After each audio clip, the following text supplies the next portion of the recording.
दोस्तों, आपने धुरंधर पार्ट 1 में हमजा का सफर देखा, रहमान डकैत की मौत देखी और ये भी जाना कि हमजा का असली नाम जसकीरत सिंह रंगी है। एक ऐसा इंसान जिसने अपनी पूरी जिंदगी देश के नाम कर दी। लेकिन अब उसका अगला मिशन पहले से कहीं ज्यादा खतरनाक होने वाला है। अब उसे सिर्फ दुश्मनों से लड़ना नहीं है, बल्कि पूरे लियारी पे राज करना है। उसे दुश्मनों के बीच रह के वही करना है जिसके बारे में शायद कभी कोई जान ना पाए। क्योंकि दोस्तों, देश सिर्फ बॉर्डर पे खड़े सैनिकों से नहीं चलता, देश उन गुमनाम सिपाहियों से भी चलता है जो अंधेरों में रह के दुश्मनों को खत्म करते हैं, जो बिना किसी शाबाशी, बिना किसी मेडल और बिना अपनी पहचान बताए अपना पूरा जीवन देश के लिए कुर्बान कर देते हैं। ऐसे सभी देशभक्तों को शत शत नमन। और अब ज्यादा देर न करते हुए शुरू करते हैं आज की इस मास्टरपीस मूवी को। आज की मूवी है धुरंधर द रिवेंज। कहानी की शुरुआत होती है जसकीरत सिंह रंगी यानी कि जस्सी की बैक स्टोरी से। ये कहानी लगभग साल 2000 के आसपास की दिखाई जाती है। पंजाब के पठानकोट के पास एक छोटे से गांव में जस्सी अपने परिवार के साथ बेहद खुशहाल जिंदगी जी रहा होता है। उसके परिवार में उसके पिता, माँ और 2 बहनें होती है। गांव में सभी लोग उसे प्यार से जस्सी कहते थे। जस्सी का एक बहुत ही करीबी दोस्त होता है जिसका नाम पिंडा होता है। पिंडा बचपन से ही जस्सी के साथ बड़ा हुआ होता है। वह जस्सी की छोटी बहन से प्यार भी करता है। जस्सी के पिता इंडियन आर्मी में सूबेदार रह चुके होते हैं और कुछ समय पहले ही रिटायर भी हुए थे। अपने पिता की तरह ही जस्सी भी देश की सेवा करना चाहता है। लेकिन दोस्तों, जस्सी की खुशहाल जिंदगी ज्यादा समय तक नहीं टिकती। जिस गांव में जस्सी रहता है वही एक बेहद खतरनाक एमएलए भी रहता है। वो सिर्फ नेता नहीं बल्कि एक गैंगस्टर होता है। वो लोगों की जमीनें हड़प के उन्हें डरा के राज करता है। एक दिन उस एमएलए की नजर जस्सी के पिता के छोटे से खेत पे पड़ती है। लेकिन जब जस्सी के पिता अपनी जमीन देने से मना कर देते हैं तब वो गैंगस्टर अपना असली चेहरा दिखाता है। वो अपने गुंडों के साथ मिलकर जस्सी के पिता को बेरहमी से मार डालता है और उन्हें पेड़ से लटका देता है। इतना ही नहीं, उसके गुंडे जस्सी की दोनों बहनों के साथ बेहद घिनौना अत्याचार करते हैं। बड़ी बहन के साथ दुष्कर्म करके उसे मार दिया जाता है, जबकि छोटी बहन को जबरदस्ती उठा के अपने साथ ले जाया जाता है। अब किस्मत से उस समय जस्सी घर पे मौजूद नहीं होता, बल्कि रामगढ़ कैंटोनमेंट में आर्मी की ट्रेनिंग के लिए गया होता है। लेकिन जैसे ही वो घर वापस लौटता है, अपने परिवार की हालत देख के उसकी पूरी दुनिया बिखर जाती है। उसी पर जस्सी फैसला करता है कि अब वो उन सभी लोगों से अपनी फैमिली का बदला लेके रहेगा। वो अपनी छोटी बहन को भी वापस लाएगा और उन दरिंदों को ऐसी मौत देगा जिसे देख के लोग कांप उठेंगे। इस मुश्किल समय में उसका दोस्त पिंडा उसका साथ देता है। असल में पिंडा का पिता एक बड़ा नशेड़ी होता है जो खुद नशा करने के साथ साथ गाँव में चरस, गांजा और अफीम जैसी चीजें भी बेचा करता था। यही उसका धंधा था और इसी से वो पैसा कमाता था। अब इन सभी नशीली चीजों की सप्लाई यूपी का एक गैंगस्टर पॉलिटिशियन आतिफ अहमद करता था। पिंडा उस नेटवर्क के बारे में सब कुछ जानता है, इसीलिए वो जस्सी को लेकर सीधा यूपी पहुंचता है और बहाने से आतिफ अहमद से AK-47 जैसे कई खतरनाक बंदूकें खरीद लेता है। इसके बाद जस्सी अपने गांव लौटता है, अपने दोस्त पिंडा को अलविदा कहता है क्योंकि वो जानता है कि जो वो करने जा रहा है उसके बाद वो खुद भी नहीं बचेगा। और फिर शुरू होता है मौत का खेल। जस्सी सीधे उस एमएलए के घर घुस जाता है और एक एक करके पहले एमएलए और फिर उसके सभी गुंडों को खत्म कर देता है। हर गोली के साथ उसके अंदर का दर्द और गुस्सा बाहर निकल रहा होता है। आखिरकार वो अपनी छोटी बहन को वहां से छुड़ा के वापस ले आता है। लेकिन इतने लोगों की हत्या करने के कारण पुलिस जल्द ही जस्सी को गिरफ्तार कर लेती है। कोर्ट में केस चलता है और फैसला सुनाया जाता है कि इतने लोगों की हत्या के जुर्म में जसकीरत सिंह रंगी को फांसी की सजा दी जाती है। जैसे ही कोर्ट ये फैसला सुनाता है, जस्सी को जेल भेज दिया जाता है। जेल से ले जाने से पहले वो अपनी माँ, बहन और दोस्त पिंडा से आखिरी बार मिलता है। इसी दौरान वो पिंडा से कहता है कि वो उसकी छोटी बहन से शादी कर ले, क्योंकि वो जानता था कि पिंडा सच में उससे प्यार करता है। साथ ही वो अपनी माँ का भी ख्याल रखने के लिए कहता है। ये सुन के पिंडा भावुक हो जाता है और जस्सी से वादा करता है कि वो उसकी माँ और बहन दोनों को कभी अकेला नहीं छोड़ेगा। इसके बाद जस्सी को पहले एक लोकल जेल में रखा जाता है और फिर कुछ समय बाद उसे चंडीगढ़ जेल ले जाया जाने लगता है। लेकिन रास्ते में अचानक उनकी जेल वैन पे हमला हो जाता है। कई हथियारबंद लोग ताबड़तोड़ फायरिंग करते हैं, पुलिस वालों को मार गिराते हैं और जस्सी को वहां से उठा के अपने साथ ले जाते हैं। अब जस्सी को एक बेहद ही गुप्त जगह पे लाया जाता है। यहाँ उसकी मुलाकात होती है इंडियन इंटेलिजेंस ब्यूरो के डायरेक्टर अजय सान्याल से। उनके साथ उनका भरोसेमंद ऑफिसर सुशांत बंसल भी मौजूद होता है, जिसे हमने धुरंधर पार्ट 1 में भी देखा था। अजय सान्याल जस्सी से कहते हैं कि वो उसके बारे में सब कुछ जानते हैं। वो जानते हैं कि जस्सी बहादुर है, बेहद स्किल्ड है, और अगर हालात अलग होते तो वो आज इंडियन आर्मी का हिस्सा होता। अजय सान्याल कहते हैं, अगर मैं तुम्हारी जगह होता तो शायद वही करता जो तुमने किया। लेकिन सच्चाई तो ये थी कि जस्सी को फांसी की सजा मिल चुकी होती है और बहुत जल्द उसे मार दिया जाने वाला होता है। अजय सान्याल जस्सी के सामने एक ऑफर रखते हैं। वो कहते हैं कि वे उसे फांसी से बचा सकते हैं, लेकिन बदले में जस्सी को अपनी पूरी जिंदगी देश के नाम करनी होगी। उसे वही करना होगा जो इंटेलिजेंस ब्यूरो उससे कहेगा। अजय सान्याल बताते हैं कि देश को ऐसे ही निडर और खतरनाक लोगों की जरूरत है। अगर जस्सी उसका साथ देता है तो उसके पूरे परिवार की जिम्मेदारी भी सरकार उठाएगी। हर महीने उसके परिवार के अकाउंट में पैसे भेजे जाएंगे ताकि उसकी माँ और बहन को कभी भी किसी चीज की कमी ना हो। अब दोस्तों, जस्सी के पास खोने के लिए कुछ बचा ही नहीं था। एक तरफ मौत उसका इंतजार कर रही थी और दूसरी तरफ उसे अपने देश के लिए कुछ बड़ा करने का मौका मिल रहा था। और आखिरकार जस्सी अजय सान्याल का ऑफर स्वीकार कर लेता है, क्योंकि उसे लगता है कि शायद किस्मत उसे एक आखिरी मौका दे रही है। इसके बाद जस्सी को एक बेहद ही सीक्रेट स्पेशल ट्रेनिंग एकेडमी में भेज दिया जाता है। इसके बाद अजय सान्याल जस्सी को उसकी नई पहचान देते हैं। अब जसकीरत सिंह रंगी नाम का इंसान खत्म हो चुका होता है और उसकी जगह जन्म लेता है हमजा अली मजारी। इसके बाद उसे अफगानिस्तान और पाकिस्तान के पूरे नेटवर्क के बारे में समझाया जाता है। उसे बताया जाता है कि पाकिस्तान पहुंचने के बाद उसे किन लोगों से संपर्क करना है, कौन लोग उसकी मदद करेंगे और किन लोगों के खिलाफ उसे काम करना होगा। साथ ही जस्सी, जो अब पूरी तरह हमजा अली मजारी बन चुका होता है, उसे अफगानिस्तान का एक नकली पासपोर्ट दिया जाता है। फिर उसे प्लेन में बैठाकर सीधा अफगानिस्तान भेज दिया जाता है। वहां पहुंच के हमजा काबुल शहर में अपना पूरा हुलिया बदल लेता है और अपने सबसे खतरनाक मिशन के लिए तैयार हो जाता है। अब दोस्तों, अफगानिस्तान से पाकिस्तान के अंदर घुसना, वहां लियारी पहुंचना और धीरे धीरे गैंगस्टर के बीच अपनी पहचान बनाना, ये सारी चीजें हम धुरंधर पार्ट 1 में पहले ही देख चुके हैं। यहीं पे जसकीरत सिंह रंगी की बैक स्टोरी खत्म होती है और हमें पता चलता है कि ये पूरी कहानी खुद हमजा अपने भारतीय साथी आलम भाई को सुना रहा होता है। वही आलम भाई जो उसकी तरह ही एक इंडियन एजेंट है और जिसकी जूस की दुकान पे हमजा ने शुरुआत में काम किया था। इसके बाद कहानी वापस प्रेजेंट टाइम में आ जाती है, ठीक वही जहाँ धुरंधर पार्ट 1 खत्म हुई थी।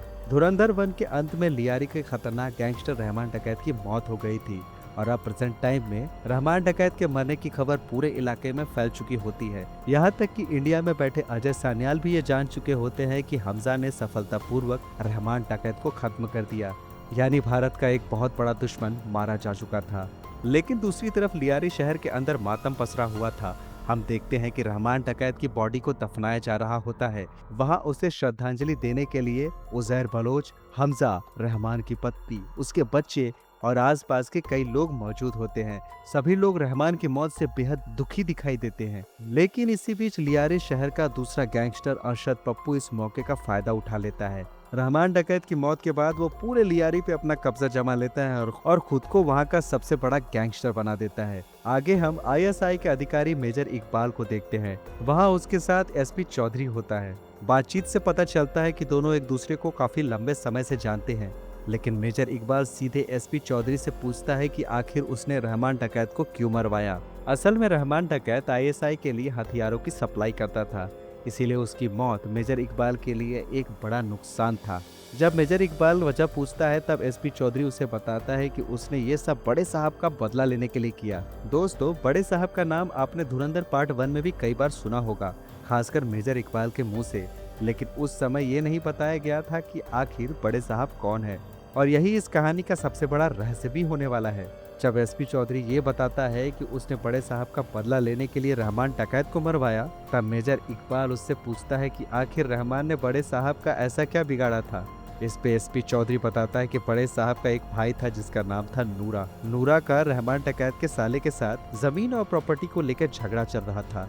इसी विवाद के दौरान रहमान डकैत ने नूरा को गोली मार के खत्म कर दिया और उसी का बदला लेने के लिए एसपी चौधरी ने रहमान डकैत को मरवाया। ये सब सुनने के बाद मेजर इकबाल कुछ देर तक शांत रहता है और फिर वो एसपी चौधरी को एक चेतावनी देता है कि आगे से वो ऐसा कोई कदम ना उठाए जिससे उसके काम या उसके नेटवर्क को जरा सा भी नुकसान पहुंचे। अब दोस्तों, जहां एक तरफ ये सारी बातें चल रही थी, वहीं दूसरी तरफ रहमान डकैत की गैंग के अंदर गुस्से की आग भड़क चुकी थी। सबसे ज्यादा गुस्से में था उजैर बलोच, क्योंकि उजैर को रहमान डकैत की मौत ने अंदर से तोड़ दिया था। उजैर बलोच ये अच्छी तरह जानता था कि रहमान डकैत को एसपी चौधरी नहीं मरवाया है। इसी वजह से वो गुस्से में चिल्लाते हुए कहता है कि वो एसपी चौधरी को जान से मार देगा।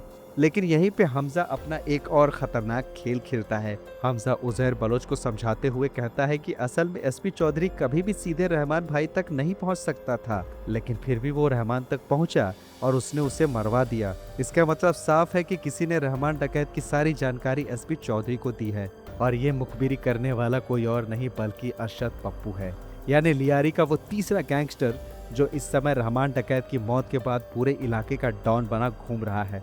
अब अपनी बात साबित करने के लिए हमजा वहाँ एक और आदमी को लेके आता है। वो आदमी असल में अरशद पप्पू की गैंग का सदस्य होता है और उजैर बलोच उसे पहचानता भी नहीं। वो आदमी भी उजैर के सामने यही कहता है कि अरशद पप्पू ने ही रहमान डकैत की सारी जानकारी एसपी चौधरी तक पहुंचाई थी। लेकिन दोस्तों, असली खेल यहाँ कुछ और ही था। असल में वो आदमी भी हमजा की तरह एक इंडियन एजेंट था जो काफी समय से अरशद पप्पू की गैंग में छिप के काम कर रहा था। अब वो हमजा के साथ मिलके उजैर बलोच का पूरा ब्रेन वॉश कर देता है और उसे यकीन दिला देता है कि रहमान डकैत की मौत के पीछे असली हाथ अरशद पप्पू का ही है। साथ ही हमजा उजैर से ये भी कहता है कि एसपी चौधरी बहुत ही ज्यादा पावरफुल इंसान है। उसके साथ हमेशा भारी पुलिस फोर्स रहती है और हथियारबंद लोग भी। इसीलिए इस समय सीधे एसपी चौधरी को मारना आसान नहीं होगा, लेकिन हाँ, अरशद पप्पू से बदला जरूर लिया जा सकता है। इसके बाद हमजा सबसे पहले उजैर बलोच को रहमान डकैत की गैंग का नया लीडर बनाता है, और जैसे ही उजैर गैंग की कमान संभालता है, वैसे ही पूरी गैंग लेके वो सीधे अरशद पप्पू के अड्डों पे हमला कर देता है। पूरा लियारी शहर गोलियों और आग की लपटों से भर जाता है। उजैर और उसके आदमी न सिर्फ अरशद पप्पू के सभी ठिकानों में आग लगा देते हैं, बल्कि उसकी गैंग के कई लोगों को बेरहमी से मार भी डालते हैं। अब अरशद पप्पू पूरे लियारी में यह कत्लेआम देखता है और पूरी तरह डर जाता है। उसे समझ आ जाता है कि बहुत जल्द उजैर बलोच और हमजा उस तक पहुंच जाएंगे और उसे भी जिंदा नहीं छोड़ेंगे।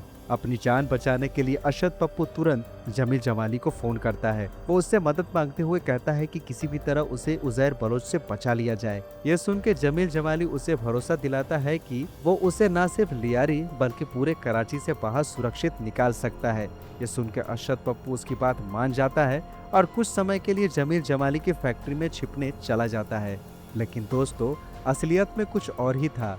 जमील जमाली पहले ही हमजा और उजैर बलोच के साथ मिला हुआ था, इसीलिए जैसे ही अरशद पप्पू फैक्ट्री में पहुंचता है, वहां पहले से ही उजैर बलोच, हमजा और उनकी पूरी गैंग मौजूद होती है। वे लोग अरशद पप्पू को पकड़ लेते हैं और पहले उसे पूरी तरह पीटते हैं और इसके बाद उसे एक कार में बांध के पूरे लियारी शहर में घसीटा जाता है, ताकि हर कोई देख सके कि रहमान डकैत के दुश्मन का क्या हाल होता है। और फिर आखिर में उजैर बलोच सबके सामने अरशद पप्पू को मार डालता है। इतना ही नहीं, वो उसके कटे हुए सिर के साथ फुटबॉल तक खेलता है। लेकिन दोस्तों, यहाँ पे हमजा अपना फायदा निकाल लेता है। वो इस पूरे इंसिडेंट का वीडियो रिकॉर्ड कर लेता है और उसे पूरे पाकिस्तान में लीक कर देता है। देखते ही देखते ये वीडियो वायरल हो जाती है और पूरे देश में लियारी के इस खूनी कांड की चर्चा शुरू हो जाती है। अब इस वीडियो की वजह से पाकिस्तान सरकार पे भारी दबाव बनने लगता है। लोग सवाल उठाने लगते हैं कि आखिर सरकार लियारी शहर में बढ़ते हुए अपराधों को कंट्रोल क्यों नहीं कर पा रही है। इसी बढ़ते हुए दबाव की वजह से उस समय के पाकिस्तान के प्रधानमंत्री एक बड़ी मीटिंग बुलाता है। इस मीटिंग में ISI के मेजर इकबाल, SP चौधरी और जमील जमाली को बुलाया जाता है। यहाँ प्रधानमंत्री सबसे पहले जमील जमाली से सवाल करता है कि वो लियारी का MP है, फिर भी उसके रहते हुए शहर में ये सब कैसे हो रहा है। इसके बाद प्रधानमंत्री आदेश देता है कि रहमान डकैत की राजनीतिक पार्टी को तुरंत बैन कर दिया जाए और उसके सभी लोगों को आतंकवादी घोषित कर दिया जाए, क्योंकि धुरंधर पार्ट 1 में हमने देखा था कि रहमान डकैत खुद भी राजनीति में उतर चुका था और उसकी पार्टी ने लियारी में भारी वोट भी हासिल किए थे। लेकिन मामला यहीं खत्म नहीं होता। प्रधानमंत्री ये भी आदेश देता है कि इस समय रहमान डकैत की गैंग का नया लीडर यानी कि उजैर बलोच, उसे भी खत्म कर दिया जाए।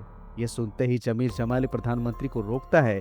वो कहता है कि उजैर को मारना बिल्कुल सही फैसला नहीं होगा, क्योंकि रहमान डकैत और उसकी गैंग का लियारी पे बहुत ज्यादा प्रभाव है और जबकि रहमान पहले से ही मर चुका है।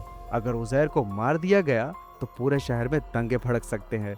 इसीलिए जमील जमाली सलाह देता है कि उजैर बलोच को मारने की कोशिश के बजाय उसे जेल में डाल दिया जाए, क्योंकि अगर उसे गिरफ्तार किया जाएगा तो लोग इतना ज्यादा हिंसक नहीं होंगे और फिर बाद में आराम से जेल के अंदर ही उसे मरवाया जा सकता है।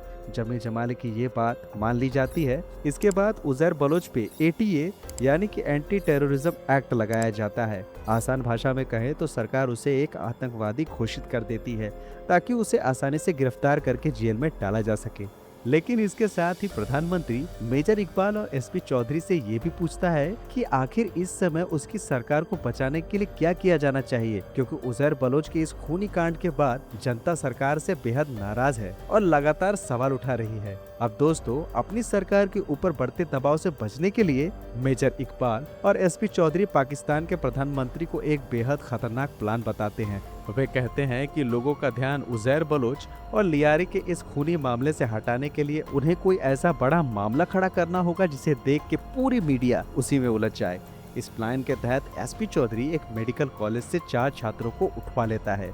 इसके बाद उन चारों को गोली मार के खत्म कर दिया जाता है और पूरे पाकिस्तान में यह खबर फैला दी जाती है कि ये चारों छात्र असल में आतंकवादी थे जो पाकिस्तान के खिलाफ काम कर रहे थे। अब जैसे ही ये खबर सामने आती है, पूरे देश का ध्यान उसी तरफ चला जाता है। हर न्यूज़ चैनल पे सिर्फ इसी घटना की चर्चा होने लगती है और उजैर बलोच वाला मामला धीरे धीरे पीछे छूटने लगता है। इधर दूसरी तरफ लियारी में जैसे ही उजैर बलोच और हमजा को पता चलता है कि सरकार ने उजैर के ऊपर एटीए यानी कि एंटी टेररिज्म एक्ट लगा दिया है, वैसे ही हमजा उसे तुरंत पाकिस्तान छोड़ने की सलाह देता है। लेकिन उजैर बलोच गुस्से में साफ मना कर देता है। वो कहता है कि वो कहीं नहीं जाएगा और पहले एसपी चौधरी को मार के रहमान भाई की मौत का बदला लेगा।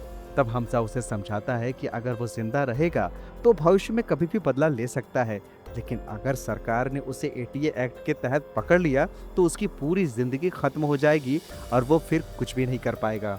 हमजा की बात सुन के आखिरकार उजैर मान जाता है। इसके बाद हमजा उसके लिए एक नकली ईरानी पासपोर्ट बनवाता है और उसे कराची से सीधा दुबई भेजने का इंतजाम करता है। लेकिन यहाँ पे असली खेल कुछ और ही चल रहा होता है। असल में उजैर बलोच को फंसाने का आइडिया खुद जमील जमाली का था। इसीलिए जमील जमाली और हमजा दोनों मिलकर एक बड़ा धोखा खेलते हैं। उजैर में दुबई पहुंचने से पहले ही वहां के अथॉरिटीज को खबर दे देते हैं कि उजैर बलोच पाकिस्तान का एक खतरनाक आतंकवादी है और दुबई में छिपने आ रहा है। यही वजह होती है कि जैसे ही उजैर बलोच दुबई एयरपोर्ट पे उतरता है, वैसे ही वहां उसे तुरंत गिरफ्तार कर लिया जाता है। इसके बाद उसे वापस पाकिस्तान भेज दिया जाता है ताकि एटीए एक्ट के तहत उसे जेल में डाला जा सके। अब लियारी में हमजा के रास्ते पूरी तरह साफ हो चुके होते हैं। रहमान डकैत और उजैर बलोच दोनों ही अब उसके रास्ते से हट चुके होते हैं। इसीलिए अब सीधे हमजा रहमान डकैत की पूरी गैंग का नया लीडर बन जाता है और पूरे नेटवर्क को अपने कंट्रोल में ले लेता है। दोस्तों, जैसा हमें धुरंधर पार्ट 1 में बताया गया था, जिसकी पकड़ लियारी पे, उसकी पकड़ कराची पे, और जिसकी पकड़ कराची पे, उसकी पकड़ पूरे पाकिस्तान पे। यही वजह थी कि लियारी का सबसे बड़ा गैंगस्टर बनते ही हमजा पाकिस्तान के सबसे ताकतवर लोगों में शामिल हो जाता है। लेकिन इसके बाद हमजा अपने ससुर जमील जमाली और खनानी ब्रदर्स से मिलता है। यहाँ वो उन्हें समझाता है कि इस समय पाकिस्तान का प्रधानमंत्री सिर्फ अपने राजनीतिक फायदे के लिए उनका इस्तेमाल कर रहा है।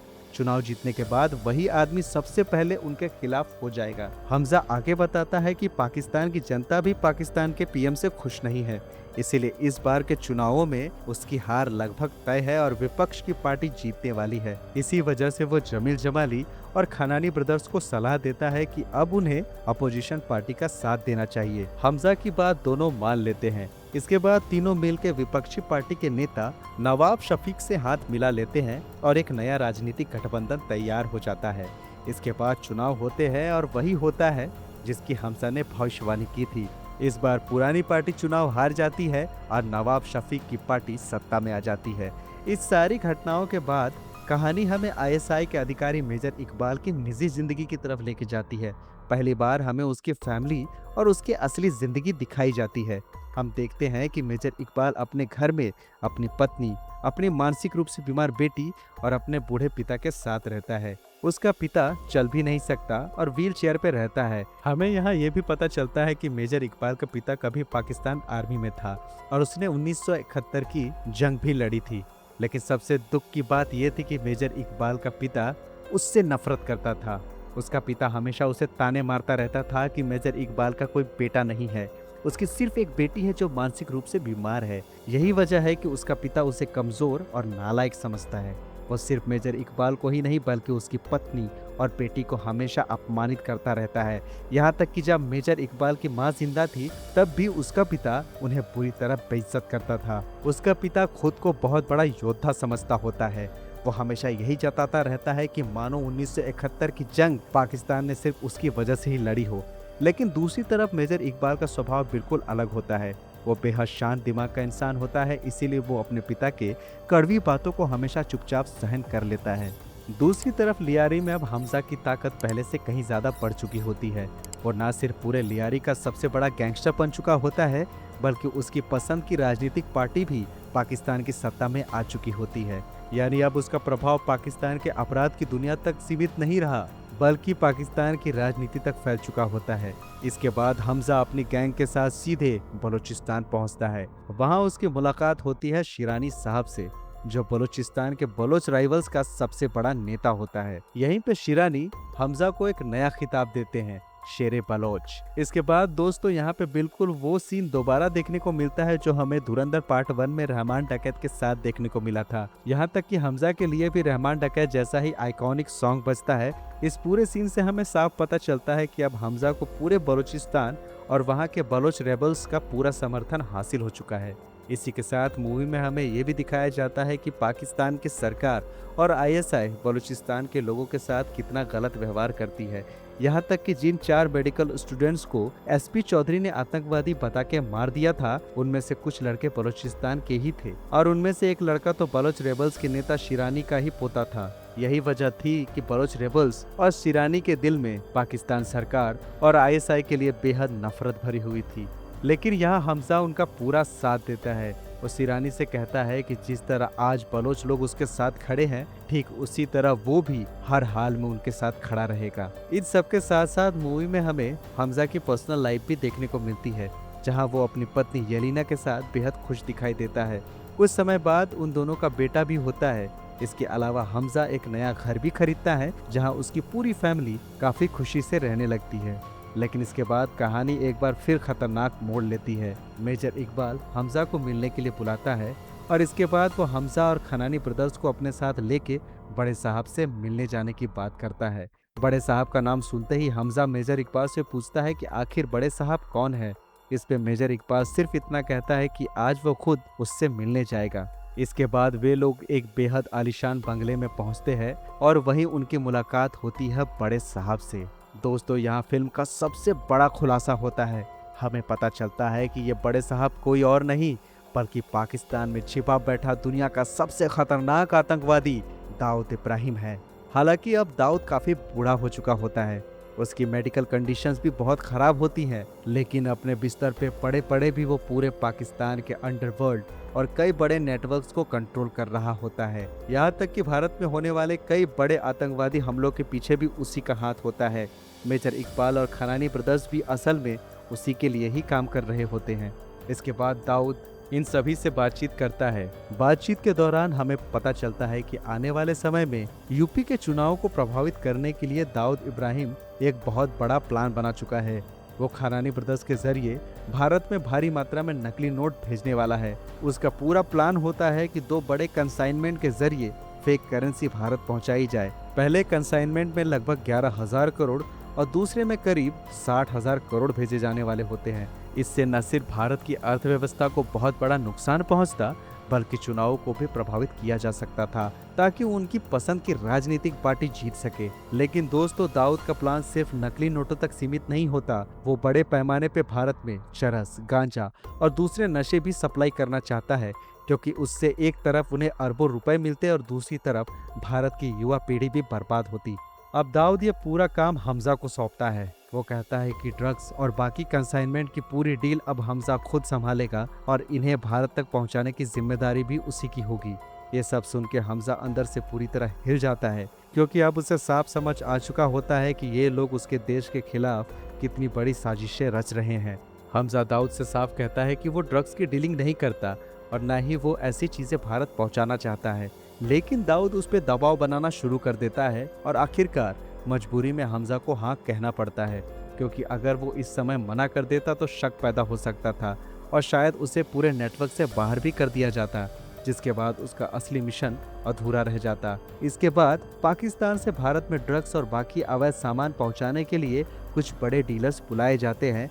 यही लोग आगे भारत में इस पूरे नेटवर्क को संभालने वाले होते हैं। लेकिन जैसे ही ये डीलर्स हमजा, मेजर इकबाल और बाकी लोगों से मिलते हैं, तभी हमजा अचानक उनमें से एक चेहरे को देख के चौंक जाता है। वो चेहरा था पिंडा का, वही पिंडा जो उसका बचपन का सबसे करीबी दोस्त था और जिसने उसकी छोटी बहन से शादी भी की थी। हालांकि हमजा तुरंत पिंडा को पहचान लेता है, लेकिन पिंडा उसे पहचान नहीं पाता, क्योंकि अब जसकीरत सिंह रंगी पूरी तरह बदल चुका होता है और दुनिया के सामने सिर्फ हमजा अली मज़ारी मौजूद होता है। इसके बाद वे लोग अपनी पूरी डील फाइनल करते हैं और डील खत्म होने के बाद पंजाब से आए पिंडा और उसके साथी पार्टी की मांग करते हैं। वे लोग मेजर इकबाल से कहते हैं कि इतनी बड़ी डील के बाद उनकी खातिरदारी तो बनती है, लेकिन मेजर इकबाल ये कह के वहाँ से निकल जाता है कि उसे किसी ज़रूरी काम में जाना है। इसके बाद हमजा खुद उन सभी को पार्टी देने का फैसला करता है। हमजा सभी लोगों को अपने घर लेके आता है। वहाँ एक बड़ी पार्टी रखी जाती है जिसमें चौधरी असलम और बाकी कई लोग भी शामिल होते हैं। दोस्तों, पिंडा पहले से ही बहुत बड़ा नशेड़ी होता है। पार्टी के दौरान वो जरूरत से ज्यादा नशा कर लेता है और पूरी तरह बहकने लगता है।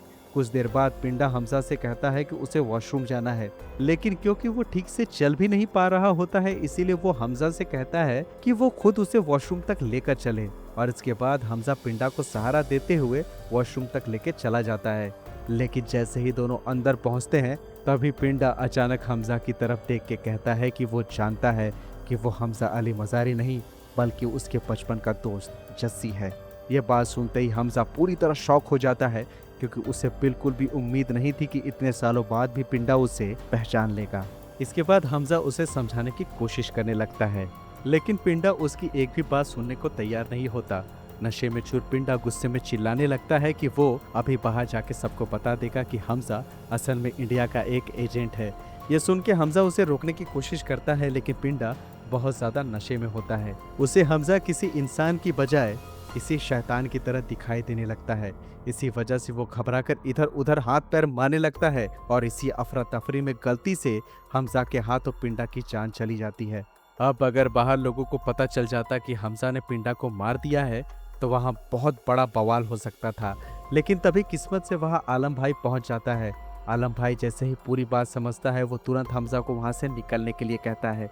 वो हमजा से कहता है कि ये इल्ज़ाम वो खुद अपने सिर पे ले लेगा, क्योंकि अगर बाहर लोगों को पता चलेगा कि वो एक इंडियन एजेंट है तो वे लोग सिर्फ उसे मारेंगे, लेकिन हमजा का जिंदा रहना मिशन के लिए बहुत ज़रूरी है। इसके बाद आलम भाई खुद अपने शरीर पे कई जख्म बना लेते हैं ताकि ऐसा लगे कि उसकी और पिंडा की लड़ाई हुई थी। फिर वो हमजा को वहाँ से बाहर भेज देता है। कुछ देर बाद पिंडा के साथी भी वॉशरूम में पहुँच जाते हैं।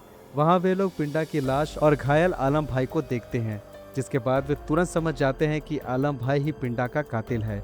इसके बाद पिंडा के साथी एसपी चौधरी और उसके ऑफिसर्स मिलकर आलम भाई को पकड़ लेते हैं, क्योंकि ये बात अब सामने आ चुकी होती है कि वो एक इंडियन एजेंट है। वे लोग आलम भाई को बेरहमी से मारते हैं ताकि वो सब कुछ बता दे, लेकिन तभी हमजा शराब पी के वहाँ पहुँचता है और फिर सबके सामने वो अपनी बंदूक से आलम भाई को गोली मार देता है।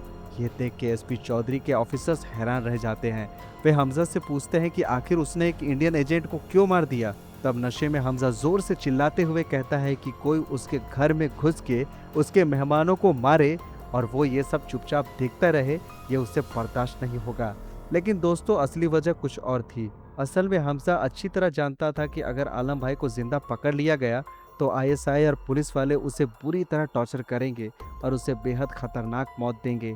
इसी वजह से हमजा ने उसे गोली मार के एक आसान मौत दे दी।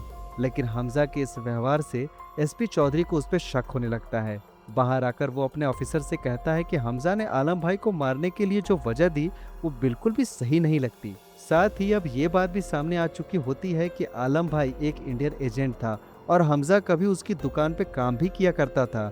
यही वजह होती है कि एसपी को हमजा पे अब पूरा शक होने लगता है। उसे लगने लगता है कि शायद हमजा भी एक इंडियन एजेंट है, इसीलिए वो उसके खिलाफ गुप्त जांच शुरू करवा देता है। लेकिन दोस्तों, ये सारी बातें हमजा की पत्नी येलिना भी सुन लेती है, जिसके बाद उसके मन में अपने पति को लेके शक पैदा हो जाता है। इसी वजह से वो अपने कमरे में जाके हमजा का बैग चेक करती है। वहीं उसे एक डायरी मिलती है। उस डायरी में हमजा ने उन सभी लोगों के नाम लिखे होते हैं जिन्हें वो या तो मार चुका है या फिर भविष्य में मारने वाला है। ये सब देख के येलिना समझ जाती है कि हमजा सच में एक इंडियन एजेंट है। इसके बाद जैसे ही हमजा घर लौटता है, येलिना उससे सवाल करती है कि आखिर उसने ये सब क्यों किया। तब पहली बार हमजा उसे पूरी सच्चाई बताता है। वो कहता है कि हाँ, ये सच है कि वो एक इंडियन एजेंट है, लेकिन उसने यहाँ सिर्फ उन्हीं लोगों को मारा है जो आतंकवादी थे और जिन्होंने भारत में कई मासूम लोगों की जान ली थी। वो येलिना को समझाता है कि ऐसे लोग सिर्फ इंडिया के लिए ही नहीं बल्कि पाकिस्तान के लिए भी खतरा है, क्योंकि उन्होंने पाकिस्तान में बहुत सारे अपराध किए हैं। हमजा की बात सुनने के बाद येलिना उसका साथ देने का फैसला करती है, लेकिन दूसरी तरफ हमजा को यह समझ आ चुका होता है कि एसपी चौधरी को उस पर शक हो चुका है और अगर आने वाले समय में उसने सच जान लिया तो पूरा मिशन बर्बाद हो सकता है। इसीलिए अब हमजा फैसला करता है कि उसे जल्द से जल्द एसपी चौधरी को रास्ते से हटाना होगा। इसी बीच खबर आती है कि दुबई में पूछताछ के बाद उजैर बलोच को वापस पाकिस्तान लाया जा रहा है। वहां पहुंचने के बाद उसे सीधा जेल भेज दिया जाएगा और इस पूरे ऑपरेशन की जिम्मेदारी एसपी चौधरी को दी जाती है। उसे एयरपोर्ट से उजैर बलोच को लेके जेल तक पहुंचाना होता है। अब हमजा इसी मौके का फायदा उठाने का प्लान बनाता है। वो सीधे बलोच रेबल्स के नेता शिरानी के पास पहुंचता है और उससे कहता है कि अब समय आ गया है कि वे लोग मिल के एसपी चौधरी का अंत कर दे। हमजा शिरानी को याद दिलाता है कि एसपी चौधरी ने पहले रहमान डकैत को मारा, फिर उनके पोते को आतंकवादी बता के मरवा दिया और अब वो उजैर बलोच को भी खत्म करने वाला है। साथ ही साथ वो ये भी कहता है कि एसपी चौधरी अब तक न जाने कितने बलोच लोगों को मार चुका है और आगे भी बहुत सारे लोगों को मारेगा, इसीलिए अब सभी को मिलकर उसे रास्ते से हटाना ही होगा। इसके बाद हमजा, शिरानी और बलोच रेबल्स मिलकर एसपी चौधरी को खत्म करने का पूरा प्लान बनाना शुरू कर देते हैं। लेकिन दोस्तों, हमजा का प्लान इतना जबरदस्त और सटीक होता है कि एसपी चौधरी चाह के भी खुद को बचा नहीं पाता। असल में एसपी चौधरी को यह खबर मिल चुकी होती है कि हमजा इस समय बलोच रेबल्स के नेता शिरानी से मिलने गया है और इसी वजह से उसे शक हो जाता है कि शायद उसके खिलाफ कोई बड़ा प्लान बनाया जा रहा है। इसीलिए वो पूरी सिक्योरिटी के साथ निकलता है। लेकिन दूसरी तरफ हमजा पहले से ही पूरी तैयारी कर चुका होता है। जैसे ही एसपी चौधरी अपनी कार में निकलता है, वैसे ही उसके पीछे एक दूसरी कार लग जाती है। उस कार के अंदर भारी मात्रा में आरडीएक्स और खतरनाक बॉम्ब रखे होते हैं और फिर अचानक वो कार तेज रफ्तार से आके सीधे एसपी चौधरी की गाड़ी से टकरा जाती है और अगले ही पल एक भयानक धमाका होता है और उसी ब्लास्ट में एसपी चौधरी की मौत हो जाती है। इधर दूसरी तरफ उजैर बलोच को एयरपोर्ट से सुरक्षित निकाल के सीधा जेल पहुंचा दिया जाता है। बाद में कोर्ट उसे 12 साल की सजा सुनाती है। कुछ समय बाद हमजा जेल में उजैर से मिलने जाता है। वहाँ वो उजैर से कहता है कि वो उसे बाहर निकालने की पूरी कोशिश कर रहा है, लेकिन जब तक वो जेल में है तब तक वो उसे किसी भी चीज की कमी होने नहीं देगा। हमजा उसे भरोसा दिलाता है कि जेल में उसे एसी, टीवी, अच्छा खाना और हर तरह की सुविधा मिलेगी। इसके बाद कहानी एक और अहम मोड़ लेती है। हमजा दुबई जाता है जहां उसकी एक बेहद गुप्त मीटिंग होती है और यहाँ हमें पता चलता है कि वो मीटिंग किसी और के साथ नहीं बल्कि अजय सान्याल और सुशांत बंसल के साथ हो रही होती है। हमजा पाकिस्तान से जुड़ी सारी खुफिया जानकारी उन्हें दे देता है। वो बताता है कि पाकिस्तान के कई बड़े लोग मिलके भारत में भारी मात्रा में नकली नोट भेज रहे हैं। उनमें से 11,000 करोड़ के नकली नोट पहले ही नेपाल के रास्ते भारत में पहुंच चुके हैं, जबकि 60,000 करोड़ रुपए अभी भी भारत में आने बाकी है। इस पूरे नेटवर्क को यूपी का गैंगस्टर पॉलिटिशियन आतिफ अहमद संभाल रहा है। ये जानकारी मिलते ही अजय सान्याल तुरंत भारत लौटते हैं और बाकी नकली नोटों को भारत में आने से रोकने की कोशिश शुरू कर देते हैं। लेकिन मुश्किल ये होती है कि उन पैसों के छोटे छोटे हिस्सों में अलग अलग रास्तों से भारत लाया जा रहा होता है, जिसकी वजह से उन्हें ट्रैक करना बेहद ही मुश्किल होता है। तभी अजय सान्याल एक बड़ा प्लान बनाते हैं। वो भारत के होम मिनिस्टर और प्राइम मिनिस्टर के साथ मिलकर फैसला लेते हैं कि पूरे देश की करेंसी को ही बदल दी जाए, यानी कि डिमोनेटाइजेशन, और फिर पूरे देश की नोटबंदी लागू कर दी जाती है। इसके बाद पाकिस्तान द्वारा भेजे गए 11,000 करोड़ और आने वाले 60,000 करोड़ दोनों ही बेकार कागज बन के रह जाते हैं। इस तरह पाकिस्तान और आईएसआई भारत में जिन पैसों का इस्तेमाल आतंकवादी हमलों, बम धमाकों और पूरे गैर कानूनी कामों के लिए करना चाहते थे, वो पूरा प्लान बर्बाद हो जाता है। हालांकि इससे पाकिस्तान के कई लोगों को नुकसान होता है, लेकिन सबसे बड़ा झटका लगता है खनानी ब्रदर्स को। क्योंकि उसने दाऊद इब्राहिम के कहने पे अपनी पूरी पूंजी लगा के नकली नोट छपवाए थे और अब वे सारे नोट उनके सामने सिर्फ कागज के टुकड़े बन चुके थे। परेशान होकर खनानी मदद मांगने के लिए मेजर इकबाल के पास जाता है, लेकिन मेजर इकबाल उसकी कोई मदद नहीं करता। इसके बाद खनानी हमजा को फ़ोन करता है। हमजा उससे मिलने आता है और कहता है कि वो उसकी मदद करेगा, लेकिन फिर वो खनानी को अपने साथ छत पे लेके जाता है और अगले ही पल वो उसे छत से नीचे धक्का दे देता है। इसी के साथ हमजा भारत के एक और दुश्मन का अंत कर देता है। इधर हमजा भारत को ये खुफिया जानकारी भी देता है कि जब तक यूपी का गैंगस्टर पॉलिटिशियन आतिफ अहमद जिंदा रहेगा तब तक भारत में ये सारे गैर कानूनी नेटवर्क चलते रहेंगे। ये जानकारी मिलते ही अजय सान्याल आतिफ अहमद को खत्म करवाने का प्लान बनाते हैं और फिर कुछ गनमैन द्वारा आतिफ अहमद को मार दिया जाता है। इसके बाद अजय सान्याल हमजा को पूरी छूट दे देते हैं। वो हमजा से कहते हैं कि अब वो अपने तरीके से काम कर सकता है और भारत के दुश्मनों को जैसे चाहे वैसे खत्म कर सकता है। और फिर इसके बाद हमजा बिल्कुल यही करता है, क्योंकि वो पाकिस्तान का एक बेहद ताकतवर गैंगस्टर बन चुका होता है। उसके पास पैसा, पावर और राजनीतिक पहुंच सब कुछ होता है। इसी ताकत का इस्तेमाल करके वो एक एक करके उन सभी आतंकवादियों को मारना शुरू कर देता है जिन्होंने कभी न कभी भारत को नुकसान पहुंचाया था। लेकिन दोस्तों, इन सब के बीच एक नई मुसीबत खड़ी हो जाती है। एसपी चौधरी की स्पेशल टास्क फोर्स में एक ऐसा ऑफिसर भी होता है जिसने शुरू में ही हमजा पे शक किया था, लेकिन अब एसपी चौधरी की मौत के बाद उसका शक और भी गहरा हो जाता है। इसीलिए वो सच्चाई जानने के लिए सीधा हमजा के घर पहुंचता है और उस समय घर पे हमजा मौजूद नहीं होता। इसका फायदा उठा के वो ऑफिसर पहले घर के गार्ड्स को बंदी बना लेता है। इसके बाद वो येलिना को धमकाने लगता है। वो कहता है कि अगर उसने हमजा के बारे में सच नहीं बताया तो वो उसके बेटे को जान से मार देगा। अपने बेटे की जान खतरे में देख के येलिना डर जाती है और आखिरकार वो उस ऑफिसर को हमजा के बारे में पूरी सच्चाई बता देती है। और जब वो ऑफिसर येलिना से सीधा पूछता है कि क्या हमजा सच में एक इंडियन स्पाई है, तब येलिना मजबूरी में हाँ कह देती है। वो बता देती है कि ये बात सच है और हमजा असल में भारत का एजेंट है। बस फिर क्या था, ये सच्चाई सामने आते ही वो ऑफिसर तुरंत हमजा के खिलाफ अरेस्ट वारंट निकलवा देता है। लेकिन सिर्फ इतना ही नहीं, वो तुरंत आईएसआई के मेजर इकबाल को भी सारी जानकारी दे देता है। वो मेजर इकबाल से कहता है कि पाकिस्तान में अब तक जितनी भी बड़ी घटनाएं हुई हैं उनके पीछे असल में हमजा का ही हाथ है। ये बात सुनते ही मेजर इकबाल गुस्से में आग बबूला हो जाता है, क्योंकि धीरे धीरे करके हमजा ने उनका पूरा भरोसा जीत लिया था। मेजर इकबाल उसे अपना सबसे भरोसेमंद आदमी मानने लगा था, लेकिन आज जब उससे सच्चाई पता चलती है तो वो अंदर से पूरी तरह टूट जाता है और उसका गुस्सा खतरनाक रूप ले लेता है। गुस्से में जब वो अपने घर पहुंचता है तो हमेशा की तरह उसका पिता उसे ताने मारने लगता है। वो उसे अपमानित करता है, उसकी बेटी और पत्नी को लेकर उससे उल्टी सीधी बातें करता है। लेकिन इस बार मेजर इकबाल खुद पे कंट्रोल नहीं कर पाता। वो अचानक अपने पिता को पानी में डुबो के मार डालता है। मरने के पहले वो अपने पिता से कहता है कि वो उसकी झूठी वीरता की कहानी का सच जान चुका है। वो जानता है कि उसका पिता कोई बहादुर सैनिक नहीं था, बल्कि 1971 की जंग में उसने डर के भारत के सामने घुटने टेक दिए थे और पाकिस्तान की मुखबिरी करके अपने ही कई सैनिकों के मौत का कारण बना था। ये सब कहने के बाद मेजर इकबाल अपने पिता को हमेशा के लिए खत्म कर देता है। इसके बाद वो कसम खाता है कि वो हमजा को किसी भी हालत में जिंदा नहीं छोड़ेगा। इसीलिए वो हमजा को हथियारों की एक बहुत बड़ी डील का कॉन्ट्रैक्ट देता है और उसे एक मस्जिद में मिलने बुलाता है। जब हमजा वहाँ हथियारों की सप्लाई लेके पहुँचता है तब मेजर इकबाल उसे अपने पास अकेले बिठाता है। वहीं दूसरी तरफ सारे हथियारों के बॉक्स बिल्डिंग के अंडरग्राउंड में पहुँचा दिए जाते हैं, जहां पहले से ही कई आतंकवादी मौजूद होते हैं। ये वही आतंकवादी होते हैं जिन्हें आने वाले समय में भारत पे बड़े हमले करने थे।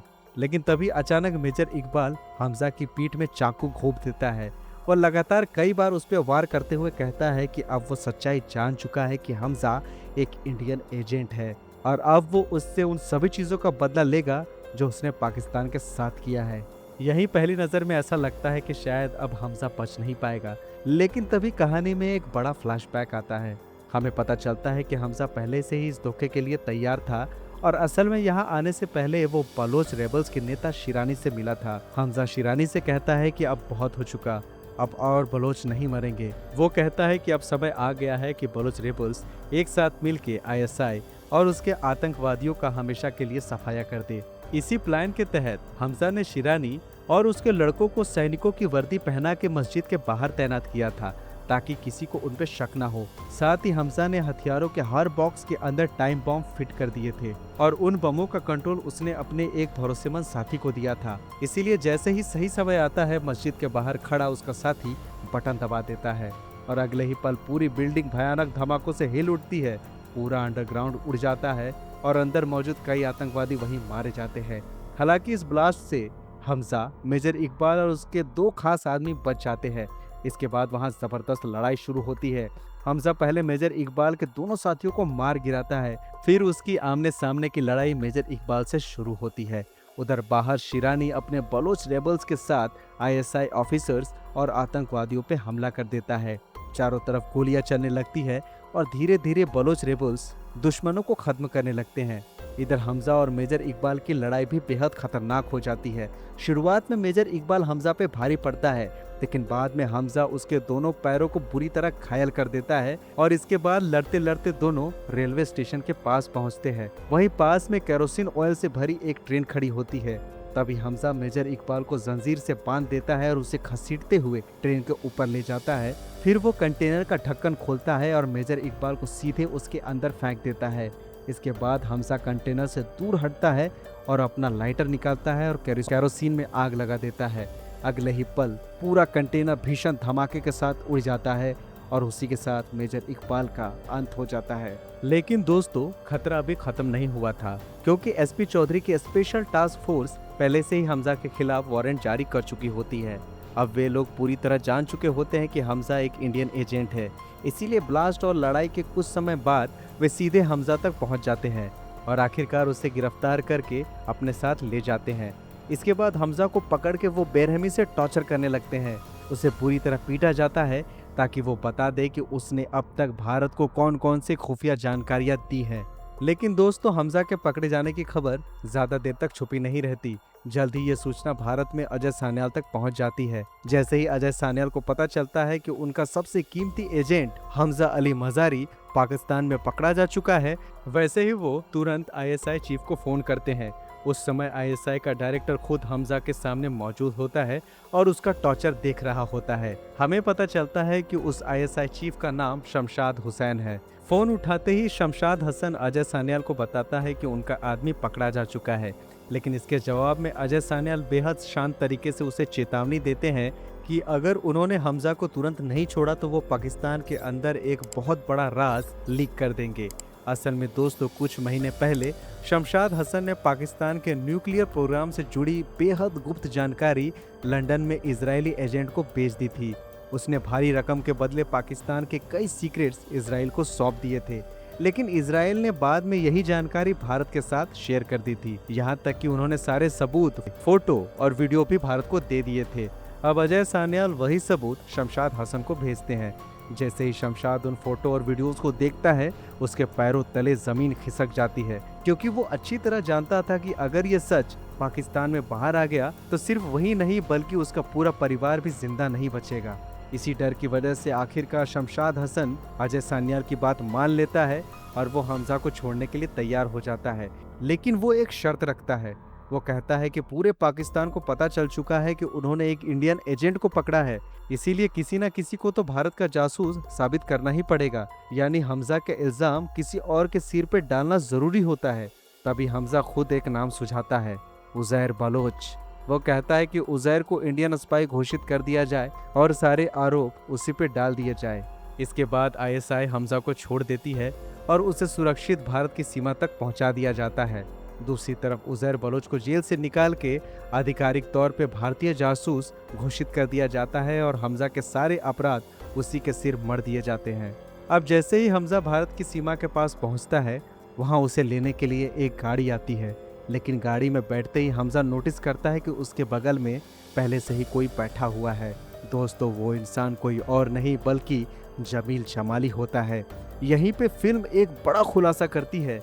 हमें पता चलता है कि पाकिस्तान का मशहूर नेता जमील जमाली असल में पाकिस्तान का नहीं था, बल्कि वो खुद भारत का एजेंट था। वो पिछले 45 सालों से पाकिस्तान में रह के भारत के लिए जासूसी कर रहा था।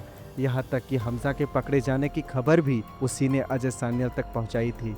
इसके बाद जमील जमाली हमजा को सुरक्षित भारत के लिए उसे एक प्राइवेट प्लेन में बिठा देता है। उस प्लेन के जरिए हमजा सीधे अजय सान्याल तक पहुंचता है। जब दोनों की मुलाकात होती है तब अजय सान्याल हमजा से कहते हैं कि उसने मिशन धुरंधर सफलतापूर्वक पूरा कर लिया है, लेकिन अब एक नया मिशन उसका इंतजार कर रहा है। अजय सान्याल कहते हैं कि अगली सुबह उसे उसके अगले मिशन की पूरी जानकारी दी जाएगी, फिलहाल वो आराम कर सकता है। लेकिन दोस्तों, अगली सुबह जब अजय सान्याल और सुशांत बंसल हमजा को देखने जाते हैं तब वे देख के चौंक जाते हैं कि हमजा वहां से गायब हो चुका है। वो बिना किसी को बताए वहां से निकल गया होता है। और फिर हम अगले सीन में जस्सी यानी कि जसकीरत सिंह रंगी को देखते हैं। वो अपना भेष बदल के एक ट्रेन में बैठता है और सीधे अपने गांव पठानकोट पहुंच जाता है। वो चुपचाप अपने घर के बाहर खड़ा होकर अपने फैमिली को देखता है। वहां उसकी माँ, उसकी बहन और बहन के 2 छोटे बच्चे मौजूद होते हैं। जस्सी दूर खड़ा होकर बस उन्हें देखता रहता है, लेकिन तभी वो अपने कदम रोक लेता है। वो अपनी फैमिली के पास नहीं जाता क्योंकि वो समझ चुका होता है कि उसकी पुरानी जिंदगी अब बहुत पीछे छूट चुकी है। अब उसकी पूरी जिंदगी सिर्फ देश के नाम है। ये सोच के वो बिना किसी से मिले वहां से वापस मुड़ जाता है। और इसी बेहद इमोशनल सीन के साथ धुरंधर 2 की कहानी खत्म हो जाती है। दोस्तों, आपने एक ऐसी कहानी देखी जहां एक इंसान ने अपने देश के लिए सब कुछ खो दिया, अपना नाम, अपना पहचान, अपना परिवार, अपना प्यार और आखिर में अपनी पूरी जिंदगी भी।